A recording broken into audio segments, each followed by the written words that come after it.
There's a level of self-awareness you need to have where it's like, okay, if you look back at the last 6 months and you've only scored 2 goals, then you're not that self-aware. That is delusion, but in a bad way. Delusion's good. I actually really like delusion if it's used intentionally in a good way. A lot of players on a football front lose that self-awareness and they think of themselves to be something that they're not. Why did you have that dream? Because if I'm playing at that level recreationally, everyone's going to say you're crazy. I think every young kid around the world is just going to have that dream, and there's a level of delusion that goes into it, which now, after you've climbed to a certain level in football, whether it's as a player or behind the scenes, you have to be delusional, but you also realize how much of a separation there actually is. And I think this happens to almost every young football player, is they have a vision of how smooth and how easy the path is, but it is almost always much more difficult. And there's so many blind spots that you're not thinking about. What advice would you give to a player trying to make it as a pro in Europe with agents? Having a good agent helps you find a contract or helps you climb up, period. And what is your piece of feedback to the younger generation? It sounds very simple, but whatever you can achieve, whatever your goal is, whatever the project is right now, you can achieve it under one circumstance. You wake up every single day, you give 100% effort, you work incredibly hard. Every day you study about what it takes to achieve that thing. And in your mind, you genuinely believe you can achieve it. Over a course of time, you will achieve whatever your target and your goal is. Soheil, so why Dubai? Dubai, the city of opportunity. I've got 2 answers for this. In general, Dubai is the city of opportunity. If we're talking about football, it's now growing every single year in the last couple of years. And for me, it's the perfect opportunity when I think about players coming here, where they have great venues, good exposure, and they can come here, play really well, and then use it as a step up to the next level. And then obviously the city is beautiful. Good lifestyle, good weather, most of the year, beautiful weather. For me, the reason I came to Dubai was my journey to pro, which is a long story, but that's why I would say Dubai. That's why it's the city to be in. So, because you've got a really interesting story, and when I was doing online and doing a bit of research, I was like, okay, like this guy is proper, like from where you are now, I don't think people probably appreciate your story. And I know we were just talking a little bit off camera about like where you came from. So for someone listening to this, that's like, okay, Soheil, like second division club, like really cool story, like amazing guy. Like, can you take us back to the start, or like why you're relatable to the average soccer player that might be listening to this? For sure. It's a very long story, so I'll just start with bits and pieces of the story, and then you can ask me any further questions you want. But the reason it's relatable is because I was born in Vienna, Austria. Iranian parents. We immigrated to Canada. And when we moved to Canada, my focus was just, well, not my focus. It's you're a kid, right? So it's your parents. Just do good in school. I came to Canada with a broken leg. And for me, I was just a very, average kid, just trying to go to school. At recess or at break time, I would play soccer, play football. And, I was never put in a high-level youth academy. So my first time playing soccer in Canada was around the age of 13, and it was house league, which is basically once a week I would play. That's it. No trainings. We get a kit, and the kit had the countries on it. So like Germany, Spain, Brazil, and came from a very normal family, so never had the funds to do personal training or to do high-level youth academy. It was very grateful for being able to play recreational soccer and having some type of sport outside of football, outside of school. But that was my upbringing. Like, it was just normal kid going to school, trying to do well. And then I had the dream of trying to become a pro football player, like every young kid has. But I didn't have anything in the space. So I had no connections. I had no network. And what age is this? What age are you like, I want to be a pro? I moved to Canada around the age of 9. Okay. And then around 12, 13, that was when I remember I played my first house league year. And I know pro was probably when I got to high school. So around 14, I would say. Were you playing, I think in Canada it's like OPDL, or it's... No, I wasn't playing OPDL. I was at the lowest level possible. Like recreationally? So now you have OPDL. Highest level of competitive. Well, I mean, you can go national team and all that type of stuff, but I wasn't even competitive. Competitive soccer is like you're training 3 times a week at least, right? OPDL now is 4 times, I think, for most teams, maybe some teams even 5. For me, I was house league. That's not even competitive. That's like once a week you show up to the game and that's it. That's all you get. You know, the parents come with the watermelon slices occasionally, the freezies, I think they were called in Canada. And that was my first 2 years, I believe, playing. And then what happened was I was in recess, break time at school. We were playing soccer. One of the guys saw me. He's like, hey, you're good. Come out to our tryout.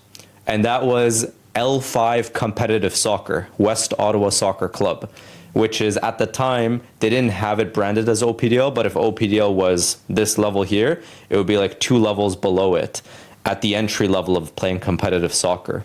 So that's all I ever did. I did that level up until I climbed up 1 tier, and then after that I tried to play college soccer or university soccer. Right. So talk to me about this, because there'll be a lot of people listening to this that are about 16 to 18, and they're probably trying to navigate this. So when you're 16 to 18, like what situation are you in? Me personally? Yeah. I'm in high school. This is a good age because I was actually coming out of high school around that time. I think I was just about finishing up. And I had the dream, pro football. I want to be a pro soccer player. Why did you have that dream? Because if I'm playing at that level, not recreationally, everyone's going to say you're crazy.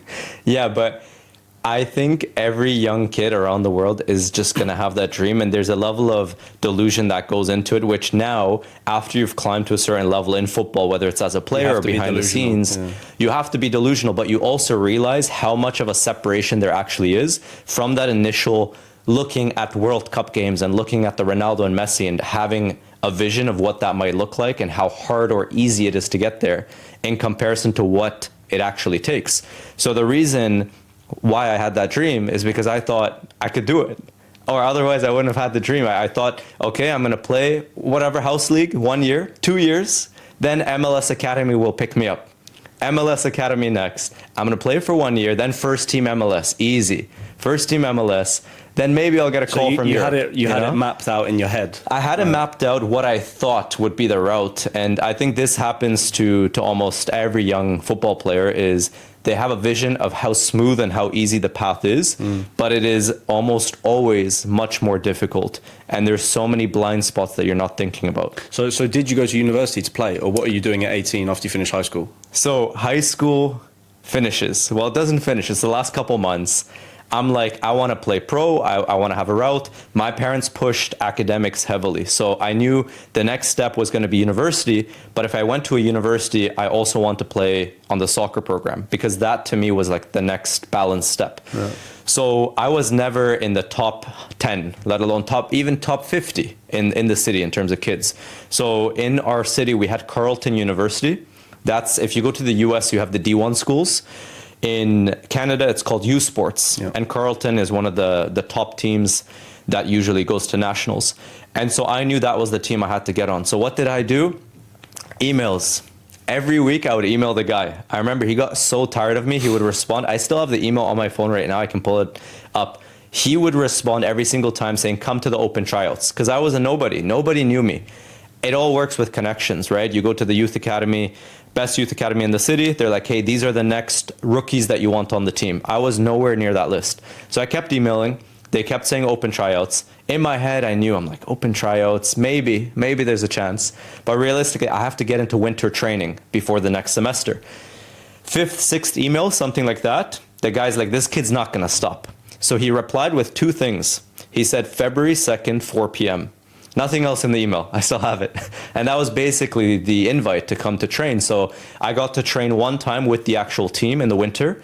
And I did well to be invited again. And to be invited again. And you're enrolled at the university at this time? So at this time, I did 5 applications. No one knows this. I did Carleton. I did University of Toronto. I did Queen's. These are difficult schools to get into academically. I enrolled into biomedical sciences. I was a very intelligent kid, thanks to my mom. All credit to my mom. And I got accepted to every single university, but in my mind, I'm like, pro soccer. So I decided to then go to Carleton, or I want to make a push for it. So I went to the coaches and I said, look, I'm enrolled. I'm so committed. Give me the opportunity. I trained once. They brought me in again. I went to spring camp. I did well. I went to the preseason camp, did well. And I'm not kidding. It was on the final day of the preseason where basically I got the news that I was going to be on the team. I was pretty much the last player signed on the team. And how did you feel at that point? I felt good. However, year one was very difficult for me. It was incredibly difficult. Why? Two fronts. One on the football side. So I didn't really have the right resources and people around me to educate me on like what level I need to be at and what I need to work on to actually be able to play. Because Carleton University, they've got a good soccer team and I had good technical abilities. I was like a raw, natural, gifted kid. But one thing, for example, I didn't focus too much on, or I tried to, I went to the gym and stuff, but the physical side of the game. So when I came in as a rookie, a little bit of a smaller kid, year one, I barely played. So that was very difficult for me. Preseason, all the fitness, even some of the, put fitness aside, even some of the way that the team was playing football, I didn't know what to expect. And so that made it very difficult. I barely played in year one. And the second part of it was the social side. I was incredibly shy. I had no social skills. Like I would walk into University Hall, you know how it is, 200 seats, sometimes 500 seats. I would peek through the opening door and I'd be like, where's my open seat? Because I don't want to like, you know, make it awkward and like people are going to look at me. And I had all these thoughts playing in my mind that they're all illusions. But obviously now I know, but at the time, I was in this bubble of the shy kid, quiet. So even on the team, didn't have many friends outside of two guys. Do you think that soccer was affecting your personality because you weren't confident on the pitch? So that, you know, the biggest thing is, like you said, confidence.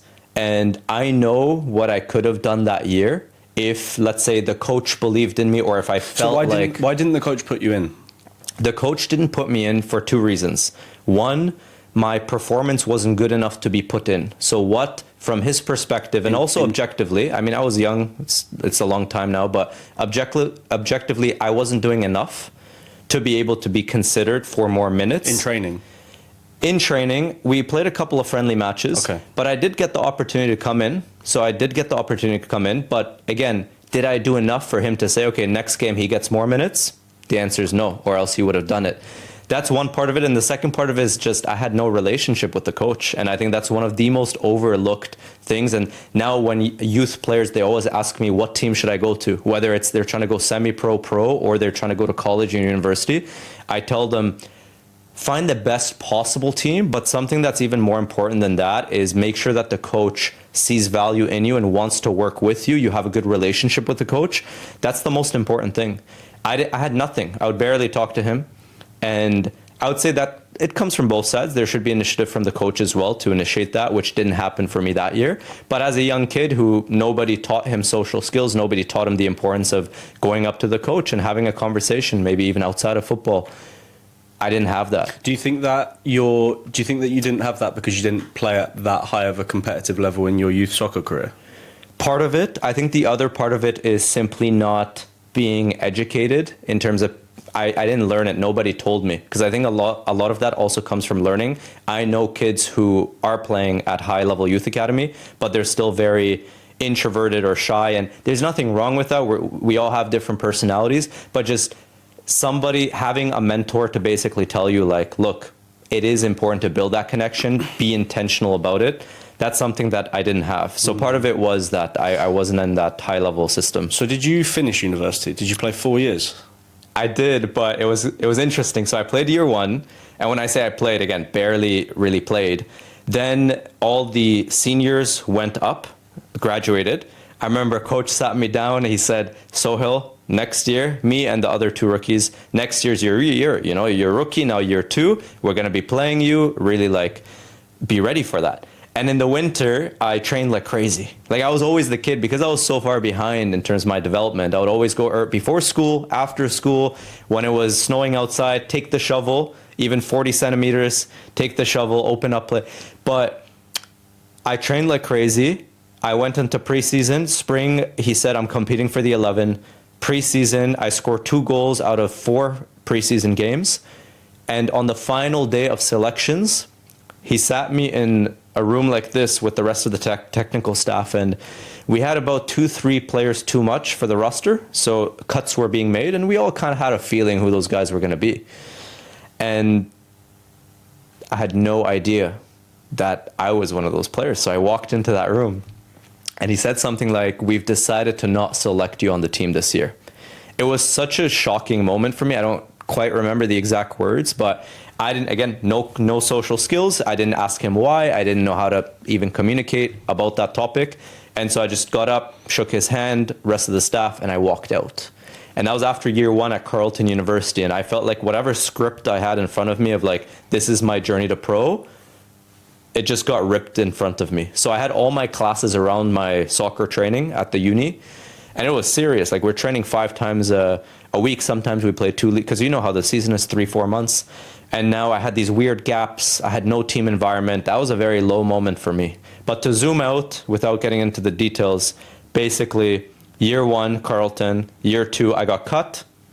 So then, and another story no one knows, there's another school in Ottawa called University of Ottawa. They're not in youth sports. So their soccer program, no one really takes them that serious. I went to try out for them because in my mind, I'm like, if I'm not on the soccer team at Carleton, why am I at the school? Like, I'm grateful for the education, but I could have just done that at U Ottawa because they had a program that was more sports specific. And so I transferred. I went to the tryouts and I got not selected. I didn't get selected. That was the following week. And it was an open tryout. So maybe you know how it is with open tryouts and stuff. But that was like, my confidence just went down the drain. And then that 7-8 month period, I just trained on my own, basically. And I joined some team trainings wherever I could with clubs in the city. But yeah, I took a semester off. I went to Europe to try and pursue the dream, came back. Long story short, I finished my degree. So I graduated. Very happy moment for my parents. Happy moment for me as well.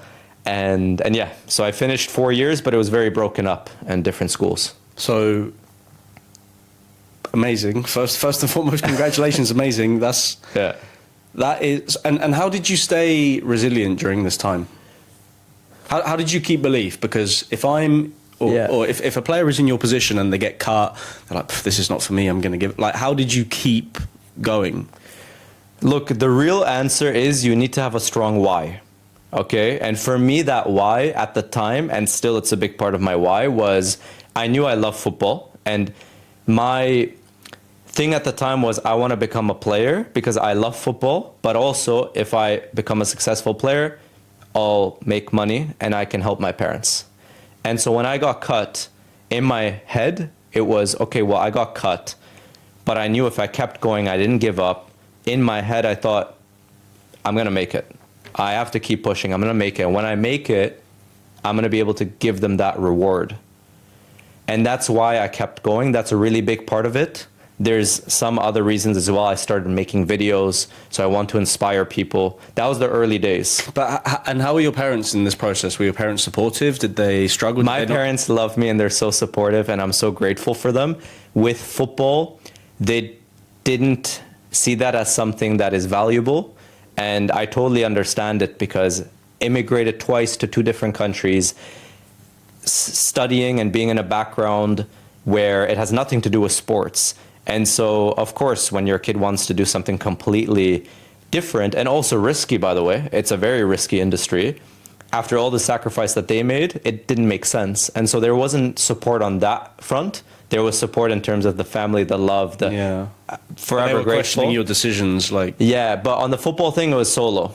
I was in my own bubble. So you finish university, and you're not playing for a club or anyone. You're just training by yourself. Training by myself. I mean, that was the first 7-8 months, and then eventually, obviously, I had to join a club because you need to play games and train and stuff. So I joined in Ottawa. I joined a men's club in Ottawa, Canada. Right. And then there was a year I took off, and I took a big risk to go to Europe and try and play pro there. Talk to us about this, because there's a lot of players that will.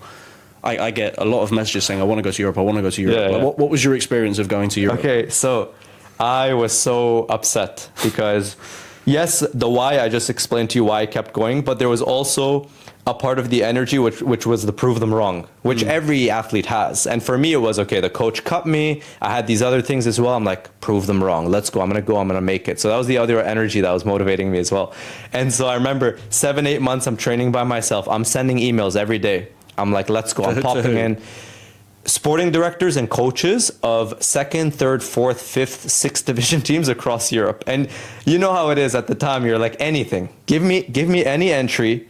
First season. I'll take it. 30 goals. I'm going to be seen. That's the vision every kid has, right? So that was, maybe not 30 goals, but I was like, I'm going to go, I'm going to prove myself, I'm going to climb up. And so I'm not kidding. Like every day I would do my university studies and I would open the laptop, send a bunch of emails. I would try and find these contacts in the best way possible, send the emails. And the first 7 months, every time I would open my laptop and go on my inbox, 0 replies. It was incredibly disappointing every single day. And around month 7, I got a reply. I was so hyped. I remember I saw that inbox come in. I opened it, and they were basically like, we're not interested in your profile. So I'm like, okay. Month 8, I get a reply. But hang on a minute. What's your highlight video like? Because you haven't been playing. The men's club in Ottawa. So not professional. This is amateur football. I was able, and it's not just from the previous 7-8 months, but it's from like, basically before I went to Carleton University, I obviously played the L5 competitive. And then I had 1 year where I also played the lowest level of men's amateur. So it's like a video of the last 5 years. Yeah, basically, whatever bits and pieces I had, I put it together and I would send it off. And month 8, someone got back to me, third division club in Austria. They said, we will give you a trial. We will even put you in our accommodation and give you food. And I was like, oh, this is great. Let me take this opportunity.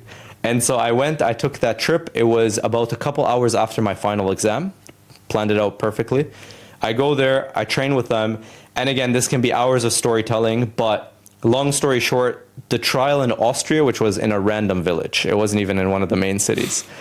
I did well. I went to 2, 3, 4 other clubs to trial with. The reason being is when that week ended, they were at the end of their season, so they were going to enter off season. I then got an offer from them for a couple €100 a month. And for me, I wanted to obviously like make the dream happen, but that was very difficult to try and sustain myself. So I went to other clubs, and basically at that point it was word of mouth. So I meet a player, I go take the train to the next village or the city. And fast forward, I signed with a team in the 3rd division for a similar offer, maybe a little bit more than that. But I was just grinding. I was doing some social media work to also make money. And that was my first year playing in Europe. And it was good, very good experiences. I played against Borussia Dortmund B. We had a preseason match against them. I played fantastic. I played against TSV Hartberg, Austrian Bundesliga club. I played with the likes of Roman Hoffmann, I think, or something was the name. He played German Bundesliga. A lot of top players, you know, and it was good for a kid who came from Canada with nothing really in football to be able to have those experiences. And then the CPL opened up at the time, the Canadian Premier League. And to be honest, that year in Austria was tough for me because I played a couple of games, but then I tore my ankle ligament. And so I was going to be out for a couple of weeks. I was out, coming back in, it was tough for me to get minutes again. And then being away from family for the first time in so long, for so many months, that got difficult. So in my head, I thought CPL, if I can go back, find a team, I can be closer. Went back, and again, stories, but that's basically after uni what happened. Did you find a CPL team? I had 2 teams who I was supposed to be able to enter preseason with, but there was a contact who was setting it up for me. And long story short, it didn't go through. So he scammed you, or they kept the person kept saying that it's going to be happening and it's a matter of time. What's your experience with agents? Because now obviously you're part of Palm, and I'm sure you deal with a lot of agents, and we're an agency, so there's a lot of players that are always, Sam, how do I go to Europe? You did it by yourself, and then you go to the CPL. Maybe you have a bad experience. Like for a player that's listening to this, that's thinking, okay, I want to go to Europe. I have to have an agent. I'm gonna go on Google Agent Europe, pay the first one. Okay, well, what advice would you give to a player trying to make it as a pro in Europe with agents? I'd never pay an agent up front. Obviously, there's so many scams and so many of those agents. I think what it comes down to, if I really had to think about it, having a good agent helps you find a contract or helps you climb up, period. That is valid. There's good agents, there's bad agents. It's not black or white. It's everything in between. And so what I've realized is the good agents, the credible ones, are usually the ones that will take a bet on players who have some type of development and potential. And so if you are in a position where you're trying to outreach like crazy, you're probably still not at a level of football where you should be looking for an agent to get you to the next level. That's from my experience, because I also know a lot of players who, my teammates and former friends, we were at certain levels where we're like, we just got to find an agent. But like, we didn't really look at ourselves and be like, what level are we playing at? So I think the first step is you have to get yourself to a certain level of football where you then start attracting the right agents. Because if you're not, a lot of these scam agents will pick you up and say, hey, pay money here and I'll get you here. And that's not what you want. And so my advice for someone who wants to go to Europe and do it through an agent would be, first, make sure, look at yourself, look at your football career. Always start locally. What city are you in right now? Are you currently on one of the best teams in your city? Are you currently one of the best players? Because if that's not the case, it's probably not the best move to go abroad. It could be, right? Everybody's journey is different. But there's many players who aren't even close to being one of the best players in their city. But then your story is the opposite. So my story is the opposite. And I'm so grateful because of all of the setbacks and failures and learnings that I went through. But to be honest, for 2, 3, 4 years of my life, it was incredibly difficult. And if you look at my career from a football objective lens, I wasn't that successful in football. Again, you can define football and success in different ways. For me, the perception I have now, I'm so grateful for my journey and I am so fulfilled. But in terms of like, if your goal is strictly to make it to the top of football and compete at the highest level and make money doing so, I made it to certain levels, but I was far off of that, so right? At what point? And so I did it. I did what you said, but did it work out? No. Did it work out in different ways? I have a club now, which is amazing, but obviously that comes down to like the moves I made and my mindset and everything. But I would be very careful with players who want to go abroad too early. I would recommend them to have a certain level of experience before making that jump. So at what point did your goal change? At what point did your measurement of success change? That's a good question. Look, one thing that was huge for me is 2020-ish. I started getting around plus minus 1 year. I started getting into reading books and listening to podcasts. And I know it sounds really simple, but even the conversation we're having right now, there's great football insight that people might take away. And there's maybe mindset insight and other things that people might walk away with. For me, I was watching a video, Gary Vee at the time, and then that got me to watch another video of someone else in the space. Then I started reading books. And then I started learning and being aware that I can think outside of the thoughts that I just had growing up. And that sounds very simple, but many of us, actually all of us, from being a baby to a teenager to an adult, you think a certain way and you're in this box, and there comes a moment where you knock off the first domino, and it becomes that moment of being self-aware and understanding that you can actually be aware of the thoughts you have. What are those thoughts? Are those thoughts that you're happy with? Are those thoughts in alignment with who you are as a player, as a human being? That for me became that era of getting into books and podcasts. And that's when my definition of success changed. Because before that, it was so one-dimensional. It was, I want to go and try and play in Premier League, La Liga, highest level of football possible. And when I do that, I'll be successful. But as I was going through the journey, I wasn't that happy. I wasn't that fulfilled. When I started educating myself on what's truly important in life, which that is part of it, having career success, if that for you is being a football player, you have to climb up to the highest level possible, but then also all these other categories, which is your mindset, So when do you stop playing football? Last year. Last year. And how was that after you've figured out your goals, you figured out your why, you're at a good point, like why do you quit football? So I would say I evolved because I'm still in football, but I'm just not playing at that level of Dubai professional. I am now club owner, running the business, focused on the business element of football. So I very much feel in football. The reason I stopped playing is because, and this is, we don't need to talk for weeks, but it's such a long story. I went from journey to pro, and we didn't even get to the point, so I was in Europe. I came back, I finished my degree. Then one day in my head, I'm like, I still want to go pro. Picked up my phone, 365 days to trying to sign a pro contract. That was still the time of my life where I'm like, football is success. If I make it to the highest level, that's all I want. And I made a video every single day, documenting the ups, the downs. And I'm like going through the journey quickly now. But first 365 days, Canada, Spain, lots of failures, setbacks, getting scammed, building up a community of people who really resonated with me because I shared my failures and my setbacks. And when times got difficult, I shared it all with the audience. And I failed in year 1. I didn't give up. Year 2, one-way ticket to Dubai. Come here, had a connection, then meet with Stephen Taylor, head coach, train incredibly hard. I signed that pro contract. We have a great first year. We got promoted to the UAE First Division. I get released from the team. That summer was difficult for me. I didn't have anything really. And when I say anything, I mean, I went from, I'm going to play First Division to now I don't have a team. So it was back to Why did they cut you? They cut me for 2 reasons. One being very directly put is the foreign rules, which is you can only have a certain amount of players who are internationals moving up. And the second reason is still tied to that, but objectively, I wasn't good enough of a player. I wasn't performing enough to be considered as one of those 4 or 5 or however many spots. And so that's why they let me go. Now, I felt like there was during the year, I felt there was some kind of energy in terms of, I also at the time had a social media presence and I started to grow that. And not only with my former club, but also 2 other clubs that I then started to talk to play for. I heard from mutuals certain things in terms of them not looking at me as objectively as they should as a football player, just because I happen to have this social media presence. And maybe if they sign me, then all the attention goes there and all these different things. And that summer, I came up with the idea to build my own football club because I thought Ronaldo moved to Saudi, the region was booming. What if I build a football club in Dubai?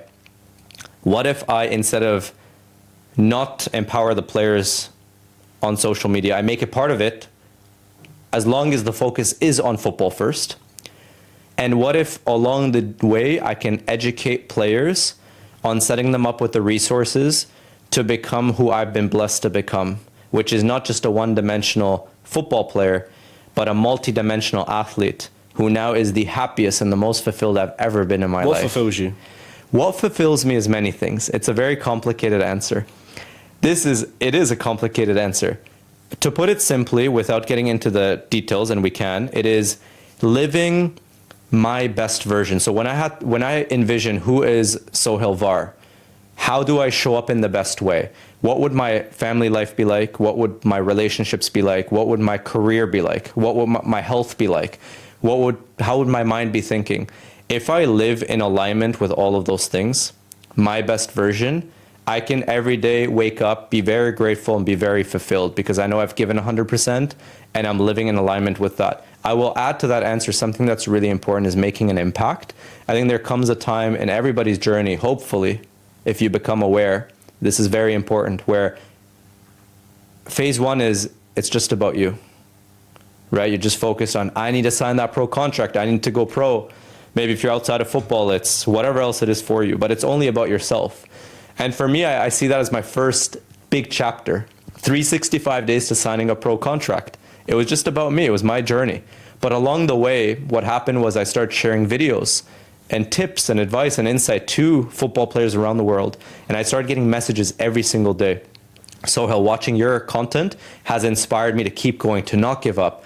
Watching that video there, it got me to learn that I was going about this the wrong way.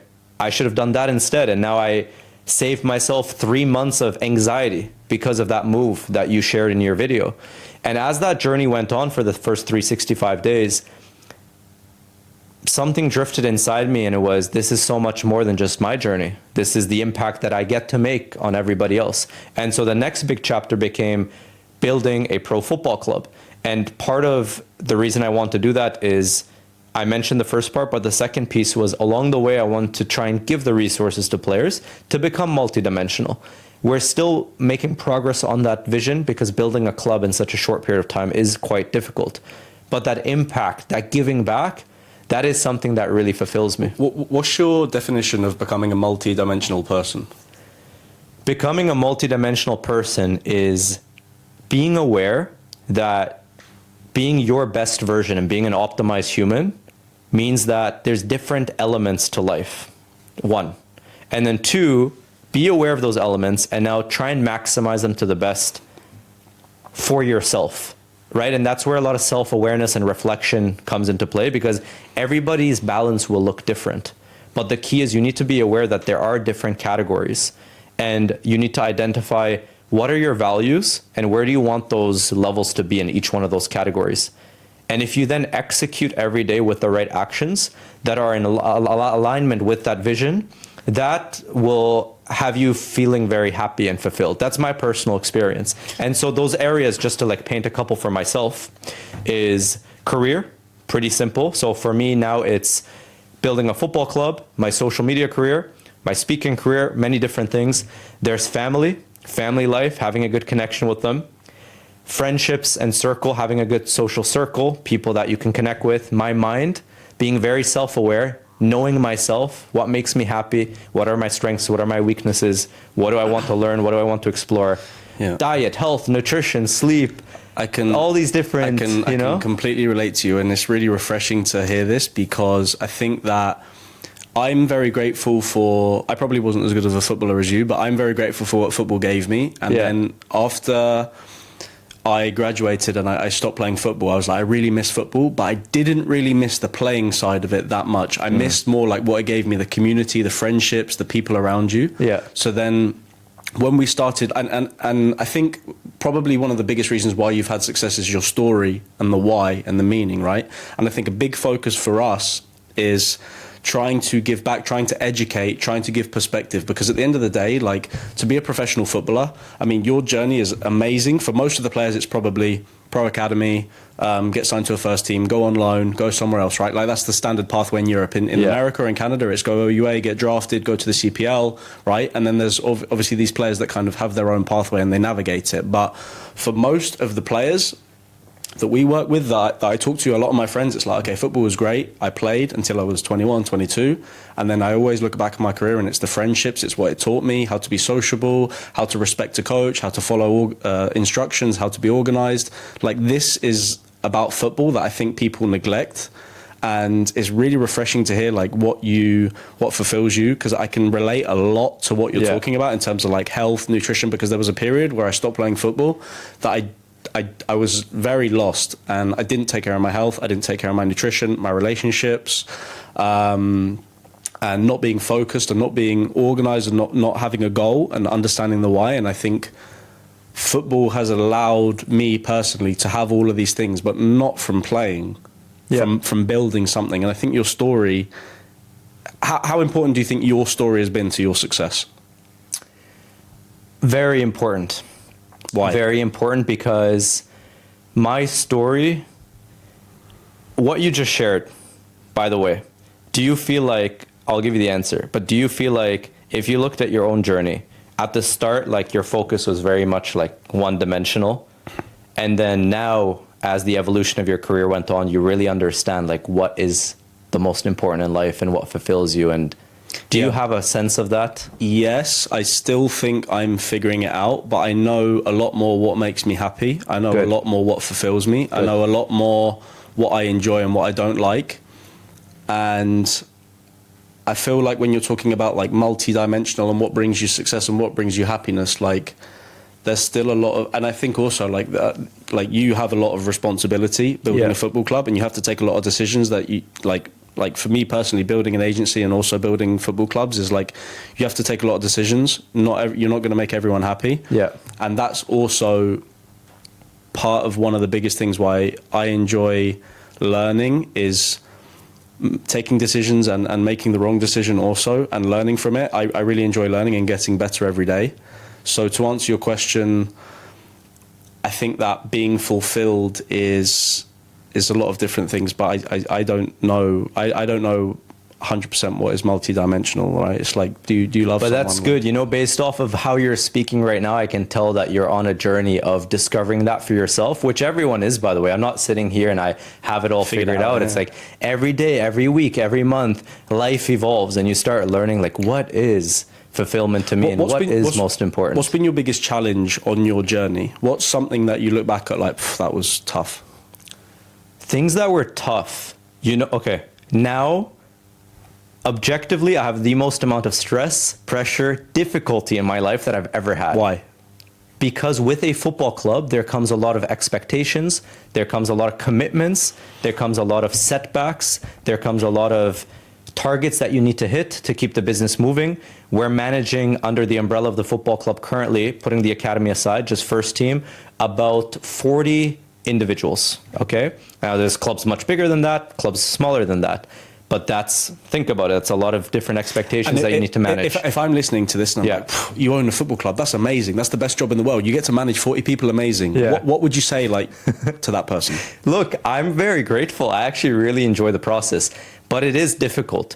I just want to go back to like what you asked me before, because although right now is the most stressful, high pressure situation in my life on a month-to-month basis, objectively, I promise you, and I genuinely sit here and I tell you, I'm the most calm, I'm the most relaxed, I'm the most fulfilled that I've ever been. There have been times in my football journey where I got injured, where I haven't been playing, where I don't know what team I'm going to next, where I've been extremely anxious, extremely nervous, overthinking every day. Hours go by, I'm overthinking the match I'm going to play tonight. Those were very difficult moments. Loneliness. I've developed a certain mental framework that allows me to now tackle whatever it is in my life in such a great way. And just going back to like the whole evolution thing is you're evolving in terms of figuring out what that is for you. I'm still doing that every single day.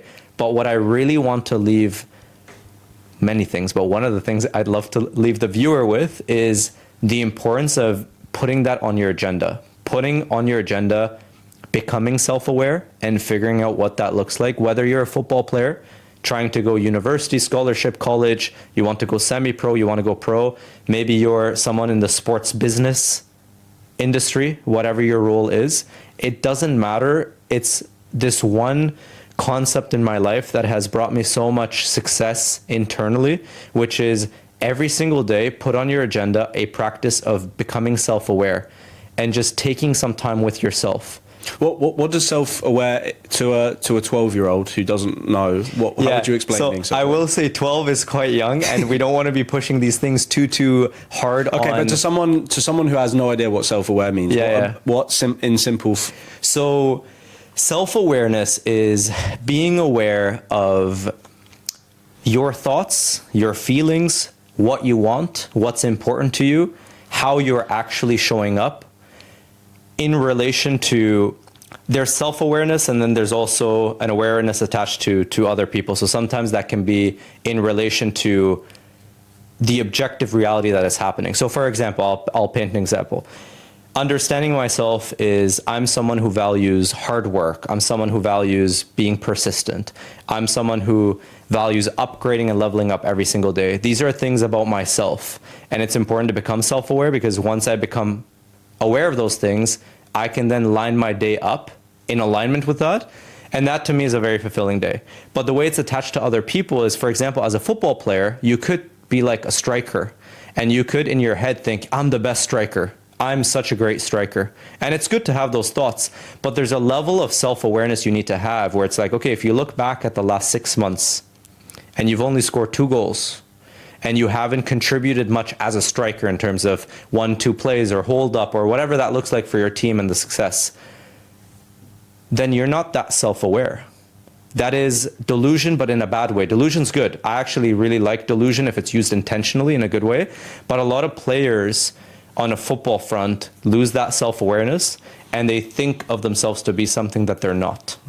And so that's like it tied to an external thing, but it's also self-awareness internally. I want to touch on your role building Palm, because it's really interesting.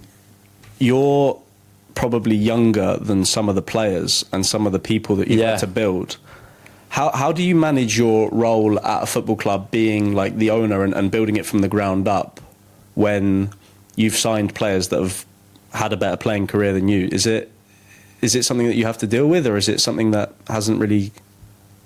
I'm curious. So as a club owner, I know that the vision that we want to build is massive, and to build a massive vision, I need to bring all the right people to make that happen. And so some of the people on my team do have more experience than me, are older than me, do think in different ways than me, and it's important to have those people as part of for example, our coach, 45 years old, UEFA Pro license, has coached in the official Real Madrid Academy, has won multiple titles here in Dubai.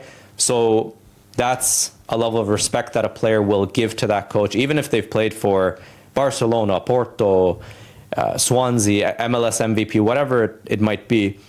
It's important that you got to be grounded and understand that if you want to achieve something big, it requires a team and you have to put the right people in place. And so that's what I've done. And at the same time, for myself, there does come a certain level of respect with having built what I have.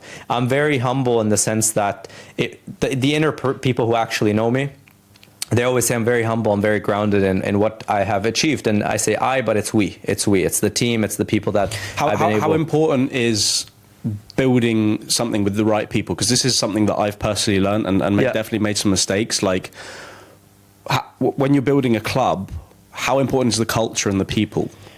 It's very important because skills can be learned, but the good ethics and the good values of a person, that is very difficult. You can either find someone good and work with someone good, or it can be a bad person that can go wrong. I've had both. I've had people who are good people and I've had people who are bad people, and they bring different skills and expertise to the project and to the vision. But step one for me is you need to work with good people. And so looking back, I'm very grateful for the mistakes I made to work with some of those not so good people.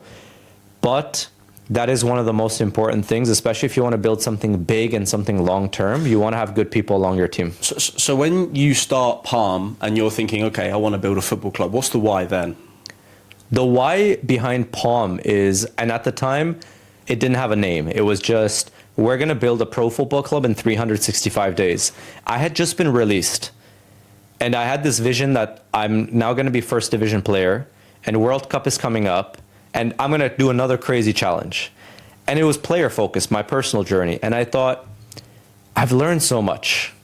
And I truly feel like there's something in my heart that says, can I start to share this impact with other people? And so part of the reason of building the football club was the impact, which is, as we build this football club, football first, great coaches, great philosophy, everything. We want the football to be good, but then can I start to educate some of the players and the community members on the importance of being multidimensional? That was a big why behind it. And the other why behind it, to be honest, was the business opportunity. Football was booming. I love football. I'm in the space. I have a huge social media presence in the football community. So I thought, let me build my own club. I can own this business. I can make it more popular. I can take it to the next level. And it's also a great business venture to take on. So those were the two reasons. How grateful are you for football as a sport? I'm very grateful for football. But why? Why? My journey has been, a lot of what has happened in my life has been around football. I've used football as a vehicle of self-exploration. You learn so much with football. And I think one thing I'm really grateful for is the 7, 8, 9 years of having played at a high level of football, not the highest, but also not amateur or low, having climbed and gone down and climbed and gone down. That teaches you so many valuable skills in life and traits that you can't get out of anything else. Persistence, not giving up, just being relentless. Like, I want the dream, I want the goal. I'm gonna fight for it. And I don't know if I will achieve it, but I guarantee you that every single day I'm gonna work 100% and I'm gonna be competitive. And if there's other people around me, I'm not gonna tear you down, but what I will do is I'm gonna come out with the best possible performance that I can give. And everything I speak right now, I've learned in my journey as a football player, but now evolves into my business ventures and my journey as well. Has your why changed, or what motivates you? Well, what motivated me at first, chapter 1, was becoming a professional football player because of the reasons that I mentioned.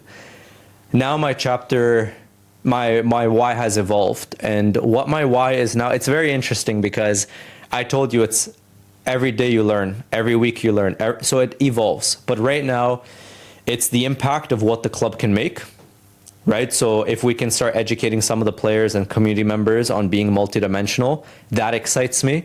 It's the commercial element and the challenge of building a club from nothing and taking it to the next level, that excites me in terms of giving my best effort, trying to figure stuff out and seeing how big that can go. But then putting football aside for a second, the last couple of months of my life have been very peaceful, calm, grateful. I'm very grateful. I wake up every day very grateful. So a lot of my why now is I want to try and share this energy and what I've learned with other people, like whether it be football players or community members or not, even in discussion. Today I'm heading to an event. If I meet with some people, just give that energy to them. They leave living a better life. That to me is amazing. And just lastly, Soheil, for someone that's listening to this, Yeah. that can resonate with you, that's like, this guy achieved everything, like he's, well, not everything, but this guy is on the road, and this guy is like a role model, right? What is the best piece of feedback that you have received, and what is your piece of feedback to the younger generation? So many things come to my mind. Best piece of feedback that I have received is, so I told you I listen to a lot of podcasts and books, and so there's literally like an array of nuggets that I could share, but I'll share one of them. So whatever you want to achieve, you can achieve it. It sounds very simple, but whatever you can achieve, whatever your goal is, whatever the project is right now, whatever someone's listening, they have that vision for themselves. You can achieve it under one circumstance. You wake up every single day. You give 100% effort. You work incredibly hard. Every day you study about what it takes to achieve that thing, which means every day you're learning, you're leveling up, you're upgrading. And in your mind, you genuinely believe you can achieve it.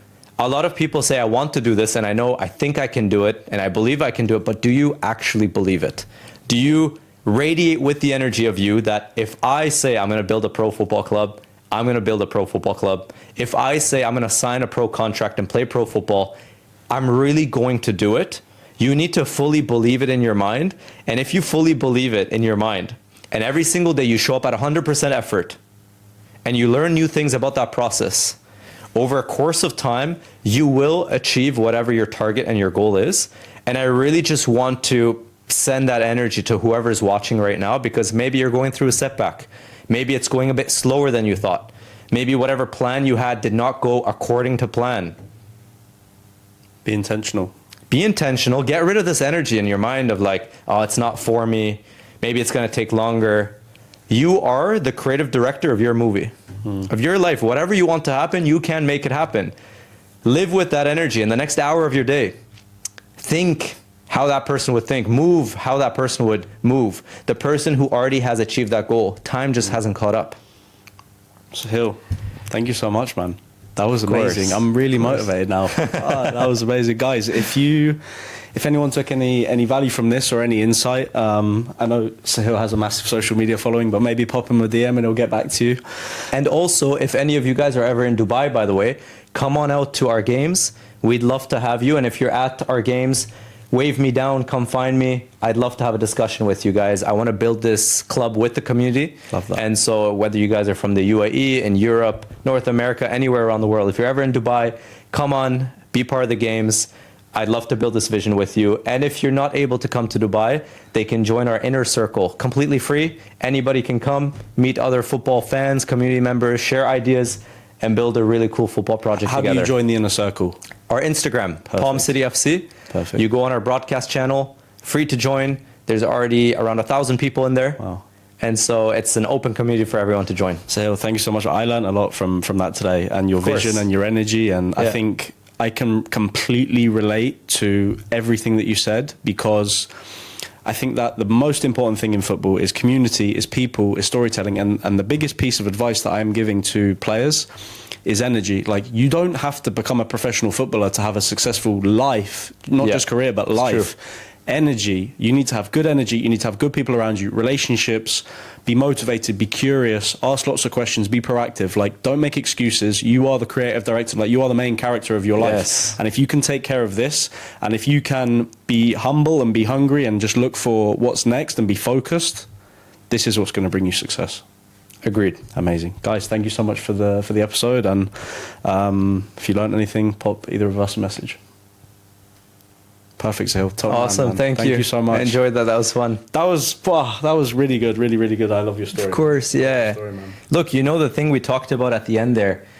If you think like football objectively is such a more difficult career path than other career paths that are out there, right? Because it's so uncertain. There's many variables that don't just have to do. I think that's one big one. There's a lot of variables that don't just have to do with yourself, right? When you go on a football pitch, there's other players, performance, there's agents, like there's all these things. Whereas other career paths, still some uncertainty, but you have a general idea of like, if you do X, Y will happen. In football, that's not necessarily the case. Yes, to a certain extent. But with that being said, if you think about it, so many football players growing up, they attach so much of their happiness on a day-to-day basis of like, I need this thing to happen, whatever it is, like playing 90 minutes, scoring 3 goals, signing a pro contract, whatever that target is.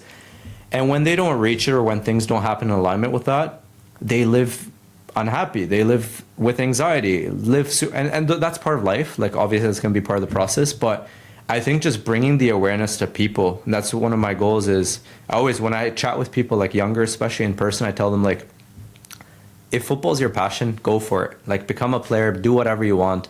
But a lot of people say trust the process, and you should trust the process, but enjoy the process.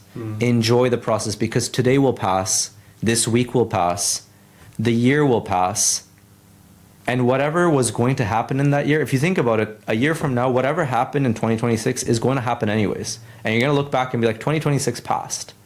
Why not enjoy, like squeeze the juice out of every single day? Decide to enjoy it. And that doesn't mean you can't get sad or frustrated, but overall, you just carry yourself with a bit more of that energy. So those moments are a little bit lessened in comparison to how I personally have felt in my journey. A lot of my friends have felt, a lot of my ex-teammates have felt. Now, when I talk about Bakary is one of my friends, Bakary Sanya, when I talk about with former Premier League legends, and they experience that too. Yeah, they're just normal people. Yeah, they obviously don't share it. It's like behind the scenes and stuff, but I think that's why it's so important that, because even like Bak, he told me like no one's taught me anything about like the importance of the mind and how to process emotions and stuff. And I know there's now more resources coming out, which is fantastic. But football is such an uncertain industry. It's, I think, just creating that awareness of like, look, all I can really do is I can give my best. I can show up at 100% effort, try and keep learning about the process. If I want to go to college, get a scholarship, what does that look like? Let me make the moves to make that happen. Show up with 100% effort. But then certain things are out of your control. And within that, don't let those make you too unhappy, or don't let those bring you too much, overthinking, or like enjoy the process. And I personally now in the last year of my life, year and a half of my life, have gotten to a certain mental framework where there's so much shit happening at our club. Like we do have challenges, we do have problems, like any other business has. But I live very happy and I live very grateful every day. What's the opposite? The opposite is that you have no problems and that you have nothing to solve. And yes. It's like you don't have any meaning. Exactly. No. Or let's say even if you still have the problems and stuff, but the alternative of carrying out your life, which is same 2 lives. You have the problems, you have the challenges, but you can like be in stress for 14 hours a day, be angry with everyone you talk to, not be optimistic, be pessimistic, or you can have that same life and you can decide to like actually be positive, bring the joy, like tackle it with positivity. And to your point, if you don't have problems, if you don't have setbacks, if you don't have things that don't go according to plan, how relevant are you? How interesting is your story? How meaningful is it what you're trying to achieve in life? And that's one of the things that I didn't know when I was like 17, 18, 19 is when things didn't work out, I just took it as a point blank negative effect. But that makes my life meaningful. Doing something difficult, having failures, having setbacks. And so all that to say is the mind. The mind is so important. And it's something that no one really teaches us, even in school, put football aside. They don't teach us that in school, And it's so...